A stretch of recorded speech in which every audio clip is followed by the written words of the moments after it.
ethnique à ce moment-là. Donc grâce à 2 personnes aujourd'hui qui sont quand même mon mari d'abord, et Joe Dunoyer qui est là-bas, ce sont mes 2 hommes. La 8e année, on s'est dit, la 7e année, on s'est dit on va changer de lieu parce que l'espace est vraiment devenu un pas. Et c'est pas une mode qu'on lance, c'est un mouvement de jeunes créateurs qu'on met en place vraiment. Et c'est bien, ça fait du temps, mais du mode ethnique, il n'y a pas de mode ethnique, il y a un style ethnique, mais il n'y a pas de mode ethnique à présent. Cette année, on a fait un 100 d'exposants. Les exposants viennent du monde entier, français, étrangers, on a des Républiques tchèques, l'Allemagne, l'Angleterre, Belgique, États-Unis, Nigeria, Afrique du Sud, Congo. Parce qu'aller directement au business, sans le prêt-à-porter à la porte de Versailles, c'est très lourd et très difficile pour un jeune créateur. Pour les jeunes créateurs, on vient directement au business, on est perdu dans la masse. Donc le nouveau nom, c'est le Lab International, tout simplement, de Fashion Révélation. C'est le salon laboratoire international parce que les créateurs africains ou jeunes ou caribéens ont besoin d'être vendus aussi bien en France, mais aussi à New York, au Japon et partout dans le monde. Parce qu'il ne faut pas les fermer dans une communauté et vraiment, moi je parle d'un esprit d'ouverture. On est tous internationaux, alors si on se déplace dans les pays étrangers, on y va. Donc moi je vais souvent à Londres pour rencontrer les acheteurs et les jeunes marques, parce que Paris va avancer à un moment donné. J'ai rendez-vous prochainement avec la Fédération française des prêt-à-porter pour renégocier encore des partenariats. Cette année, ce que j'ai aussi créé dans le labo, j'ai créé une boutique, la boutique du labo. Donc c'est ma boutique, c'est mes coups de cœur, c'est mes créateurs que je veux vraiment faire connaître vers les acheteurs. Le vendredi soir à 18 h, je ferai un défilé pour présenter mes créateurs. Ce que je vais faire de ce salon, en fait, au début, quand je l'ai créé aussi, je l'ai fait un salon semi-professionnel.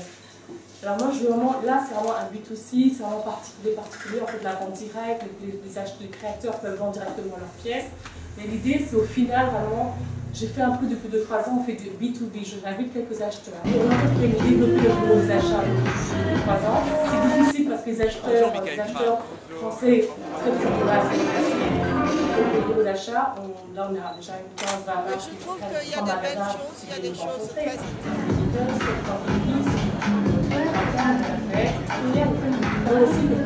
eux sont aussi, qui veulent encore plus, qui sont encore convaincus. Il faut que moi, de mon côté, que j'ai des créateurs plus sélectifs, de qualité, qui sont capables de répondre aussi. Donc vous voyez, c'est un travail très difficile. Je trouve qu'il n'y a pas assez de visibilité pour la jeune création française. C'est toujours restreint. Moi, je suis désolée, quand je vois la télévision, on parle de 2 personnes. On voit Jean-Paul Gaultier dans toutes les chaînes. J'adore, je suis fan de Jean-Paul Gaultier, il n'y a pas de problème, il est talentueux.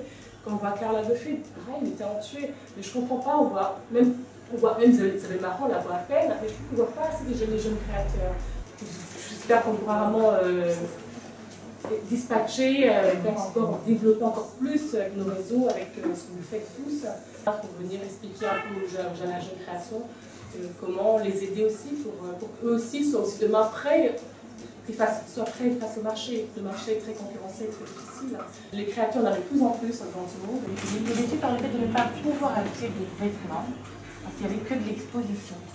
Et vous dites que cette année, on va pouvoir acheter des petites choses que vous avez sélectionnées. Je suis très admirative de ce que des gens comme vous font pour promouvoir cette mode-là. Moi, j'essaie à travers mon blog de porter des petites pièces pour valoriser cette création ethnique originaire d'Afrique ou inspirée par l'Afrique ou la diaspora, peu importe. Mais j'aurais voulu entendre voilà, plus de positif de votre part et de dire on est à la 9e édition, ça y est, personne ne pourra plus jamais nous arrêter, on est lancé. Justement, au moins, peut-être que je suis peut-être fatiguée dans la façon de le dire, mais sinon j'arrêterai tout de suite moi-même, si je fais la 9e, et je vous dis que l'année dernière, l'année 80, on aura 100 exposants.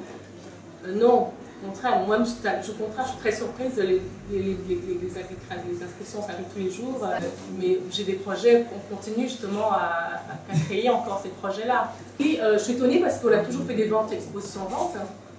Donc c'était le but, c'est le concept, on a toujours fait les expos-ventes. Il y a 10 ans à peu près, on ne parlait pas de mode ethnique ou afro et tout ce qu'on veut. Qu'est-ce qui fait que je suis créateur aujourd'hui, je viens au labo et je ne vais pas au Woosnex? Ou je ne vais pas au Trenoy? Non, vous savez, moi je fais un salon, c'est pas... Militante, bon, oui, on est militante quelque part, oui, bien sûr, si demain il y a un créateur congolais que je suis, soit demain, qui est un corner au printemps, je dis oui, bravo, c'est ça que je souhaiterais demain. S'il y a un Ghanéen, Sénégalais, je dirais bravo aussi. Donc bien sûr, c'est ça le combat qu'on fait aussi. Mais je ne veux pas crier tout haut tout le temps, oh, oui, il faut... je pense qu'en faisant le labo, c'est déjà crié tout le monde tous les jours. C'est pas parce qu'on change le nom qu'on le met labo international, ça veut dire qu'on devient moins militantiste. Parce que moi, je cherche pas à créer le labo. Moi, si vous me dites faire un labo à Kinshasa, ça ne m'intéresse pas. À Brazza, à Abidjan, ça ne m'intéresse pas. Pourquoi? Parce que moi, je préfère prendre des créateurs congolais ou bien ivoiriens, les faire présenter à New York ou bien en Chine, ou bien parce que voilà. Parce que moi, je cherche les acheteurs. Moi, je cherche vraiment à mettre en avant que le créateur puisse vendre. J'assume, le mot ethnique, je l'ai fait pendant 8 ans, mais moi, franchement, il me parle beaucoup moins. Il me parle beaucoup moins. Je trouve qu'il est... Excuse-moi, moi, je le trouve presque démodé pour moi. Je préfère africain, je trouve beaucoup plus joli que le mot ethnique. Moi, je milite pour la musique, bien évidemment. Je pense que Solange le sait. Et vous l'avez cité tout à l'heure, Jean-Paul Gaultier, il s'inspire beaucoup de la musique. La mode et la musique, c'est totalement lié. Je sais par les réseaux sociaux que l'année dernière, par exemple, il y a eu la chanteuse Ina Moja qui était passée dans vos salons. Est-ce qu'elle a fait quelques représentations? Est-ce qu'aujourd'hui, justement, on parle de fusion, de métissage? Est-ce que ça ne serait pas intéressant aussi pour vous d'allier justement mode, musique? Ce n'est pas forcément black, ça peut être effectivement japonaise, Hiromi, ça peut être tout un tas d'artistes. Est-ce que vous allez aller aussi vers... finalement en cohérence avec ce que vous dites, vers ce métissage? Et, le problème que je vais rencontrer, c'est mes exposants. Eux, ça peut les déranger. À un moment donné, c'est quoi que je mets en avant? C'est eux ou c'est la musique? Donc moi, j'ai pris part de choisir de faire la mode à 200%. Si j'ai bien compris, en fait, l'un des objectifs en fait, donc, de Labo International, c'est de trouver des révélations donc, des jeunes créateurs. Comment en fait ces jeunes créateurs viennent à vous et quels sont les outils que vous avez pour leur parler de Labo International? Alors là, nous personnellement, on n'a pas de subvention. Par exemple, moi aujourd'hui, j'ai l'Office du tourisme sud-africain. L'Afrique du Sud est le seul pays, en tout cas, qui nous suit depuis 4 ans. Finance, hôtel, avion, défilés, stands qui nous suivent. C'est eux c'est pas nous qui ne pouvons pas financer, nous sommes une petite structure. Eux financent leurs créateurs qui ne peuvent pas. Créer un événement comme ça, c'est beaucoup de charges, on ne peut pas... Voilà, on est une société, on est un salon et c'est un concept, vous avez les moyens, vous avez un budget, vous pouvez venir, pour les acheteurs à côté, c'est ça qu'on tient au salon. Au début, j'ai fait pas mal de soutien comme ça, c'est impossible, on ne peut pas être les Pères Noël de la mode, donc c'est très difficile. Et parce qu'il y a une chose qu'il faut savoir aussi, que voilà, en Afrique, il y a beaucoup de fashion week en Afrique, énormément. Les créateurs sont invités, hôtel 4 étoiles, tout ça, ils sont gâtés.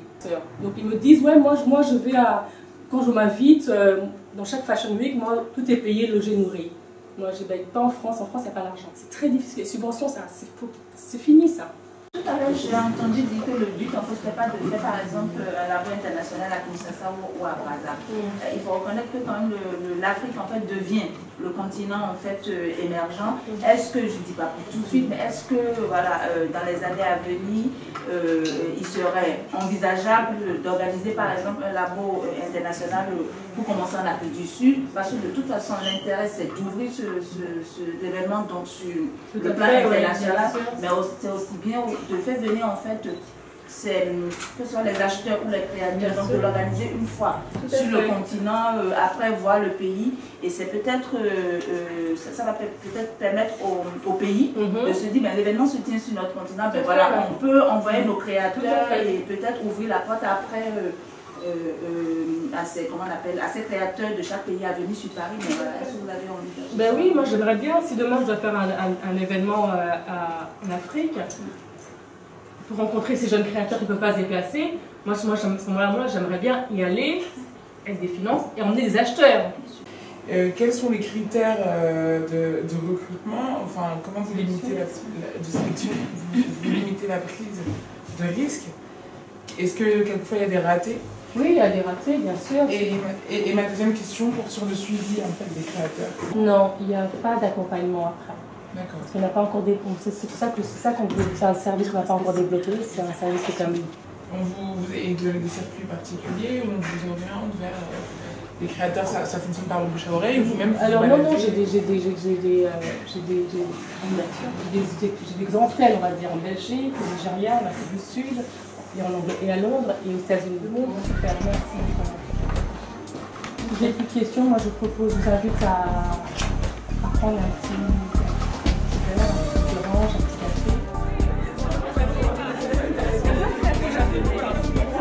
Bye.